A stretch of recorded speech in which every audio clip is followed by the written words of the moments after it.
अस्सलाम वालेकुम दोस्तों इरेक्टाइल डिसफंक्शन यानी इम्पोर्टेंस या मर्दाना कमज़ोरी उसकी जो बड़ी वजह है हमारी सोसाइटी में आजकल जो चल रही है वो है कोलेस्ट्रॉल की ज़्यादती।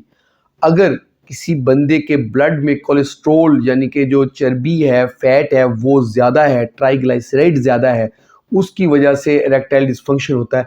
और इसके साथ साथ दिल की बीमारियां, फालज का होना, ये सब कुछ भी इसके साथ एसोसिएटेड है। तो उसके लिए सबसे इम्पॉर्टेंट है कि हम डाइट को कंट्रोल करें। बहुत सारे दोस्त कहते हैं ठीक है जी हम गोली खा लेते हैं, टैबलेट इसके लिए नहीं लेनी। अगर टैबलेट लेंगे उससे इरेक्टाइल डिसफंक्शन और जो है ना वर्स हो जाएगी और मसला ख़राब होगा। तो करना यह है कि कोलेस्ट्रॉल को डाइट से कंट्रोल करना है और स्ट्रिक्टली कंट्रोल करना है। जब हम पेशेंट को एक पेज देते हैं कि ये पेज है, इस पर आपने अमल करना है, कोलेस्ट्रॉल अपना कंट्रोल करना है, वो कहते हैं हाँ जी ठीक है जी मैं सब पे अमल कर रहा हूँ। जब हम उससे पूछते हैं तो एक एक करके चीज़ें पूछते हैं तो वो कहते हैं नहीं ये भी मैं नहीं खा रहा, ये भी खा रहा हूँ, ये भी खा रहा हूँ, ये भी खा रहा हूँ। अब मैं थोड़ा सा खोल के बात करता हूँ कि अगर किसी को कोलेस्ट्रॉल हो तो क्या चीज़ें नहीं खानी, पहले बात करेंगे। देखिए मैदे से बनी हुई चीज़, जो मैदा होता है, वाइट फ्लोर जिसको कहते हैं, एक नंबर जो होता है सॉर्ट, उसके बनी हुई चीज़ें नहीं लेनी। और बेकरी आइटम्स, जो बेकरी में चीज़ें बनती हैं और बिकती हैं वो नहीं लेने, जैसे केक, बिस्किट, निमको, हलवा पूड़ी, ताफ़तान, ये मीठी ब्रेड होती है, दूध के अंदर बनाई हुई रोटी, इसको ताफ़तान कहते हैं। नान की तरह होती है, दूध के अंदर नान पकाया होता है, उसको ताफ़तान कहते हैं, वो नहीं लेना। शीर माल होता है वो नहीं लेना। और नान नहीं खाने, समोसे और पकोड़े नहीं लेने, ये चीज़ें छोड़ देनी है। इसके साथ साथ जो गोश्त है ना वो ले सकते हैं, लेकिन चर्बी वाला गोश्त नहीं लेना। कोशिश करनी है कि चर्बी, जब गोश्त पकाने लगे तो चर्बी उसकी सेपरेट कर लें और वो गोश्त पकाएं।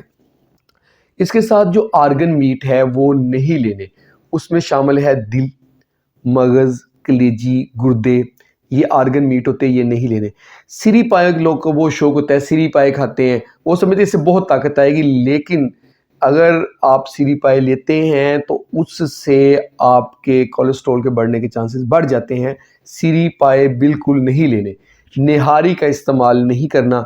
हलीम को जो है ना आपने अवॉइड करना है। इस तरह साथ साथ जो यखनी होती है उसके अंदर भी चर्बी काफ़ी होती है और फैट होता है, तो यखनी को अवॉइड करें। जब हम अंडे की बात करते हैं तो अंडे की सफ़ेदी ले सकते हैं, लेकिन अंडे की जो जर्दी है, योक, वो नहीं लेनी। और झींगा मछली जो होती है उसको भी अवॉइड करना है। दूध दही की अगर हम बात करें तो दूध दही जो है उसका इस्तेमाल करना है बगैर बलाई के। दूध और दही, दही भी वो लेना है जिसकी 2 दफ़ा बलाई उतार चुके हो। पहले एक दफ़ा गर्म करना है, फिर उसको ठंडा करना है, बलाई आएगी वो उतार देनी है, फिर दोबारा गर्म करना है, फिर ठंडा होगा, फिर बलाई आएगी वो भी उतार देनी, 2 दफ़ा बलाई उतर गई।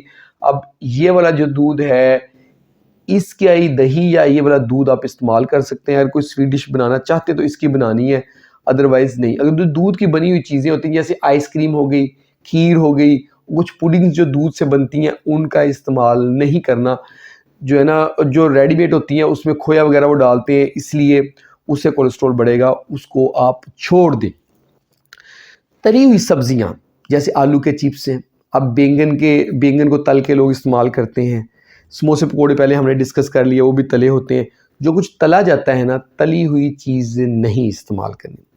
इसके साथ साथ घी किसी किस्म का भी इस्तेमाल नहीं करना, ना देसी घी इस्तेमाल करना, ना डालडा घी इस्तेमाल करना है, और ना ही मक्खन, ना ही मलाई इस्तेमाल करनी जिसको मलाई कहते हैं। पनीर, अचार और मायोनीज़, ये सब चीज़ें नहीं इस्तेमाल करनी।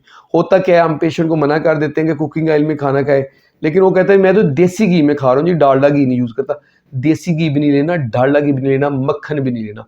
रोटी चौपड़ के यूज़ कर रहे होते हैं, सारा चीज़ समझा रहे हैं, एंड में पता चलता है रोटी जो है ना उसको मक्खन के साथ चौपड़ के इस्तेमाल कर रहे हैं। बिल्कुल इसको अवॉइड करना है, मक्खन के साथ रोटी को नहीं चौपड़ना, सादा रोटी खानी है। अगर ब्रेड भी यूज़ करते हैं, ब्रेड के ऊपर मार्जरीन या बटर लगा रहे होते हैं, वो काम नहीं करना। ब्रेड भी सिंपल इस्तेमाल करनी है। और उसको अगर तलना है तवे के ऊपर तो उसको ऑयल लगा के नहीं तलना, ऐसे ही उसको ड्राई को जो है ना आपने थोड़ा सा, पंजाबी से रोड़ लेना कहते हैं, वो कर देना।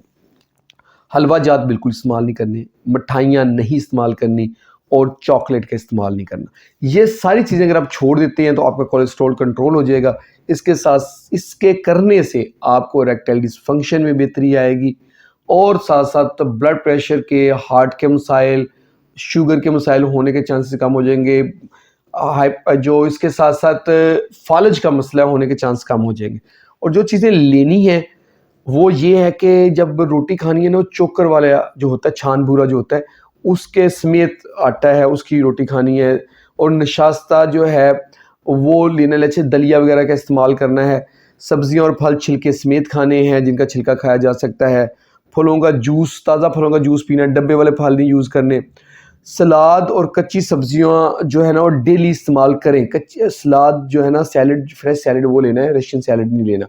दालें, फलियां और चने छिलके समेत लेने हैं। पानी का वाफर इस्तेमाल करना है। रोज़मर्रा वर्जिश करनी है, रोज़ाना आधा घंटा सुबह शाम वर्जिश करें जिससे पसीना आए। और इस फूल का छिलका जो है वो लाजमी इस्तेमाल करें।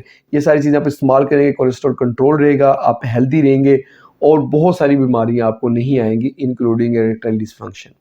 दोस्तों, ये थी आज की हमारी वीडियो। होप आप लोगों को वीडियो पसंद आई होगी। अगर वीडियो पसंद आई है तो इसको लाइक कर दें और इसको शेयर करें अपने दोस्तों के साथ जो अपनी सेहत का ख्याल रखते हैं। और हमारे चैनल को जल्दी से सब्सक्राइब कर दें ताकि आपको अच्छी अच्छी हेल्थ से रिलेटेड वीडियो मिलती रहे। बहुत बहुत शुक्रिया।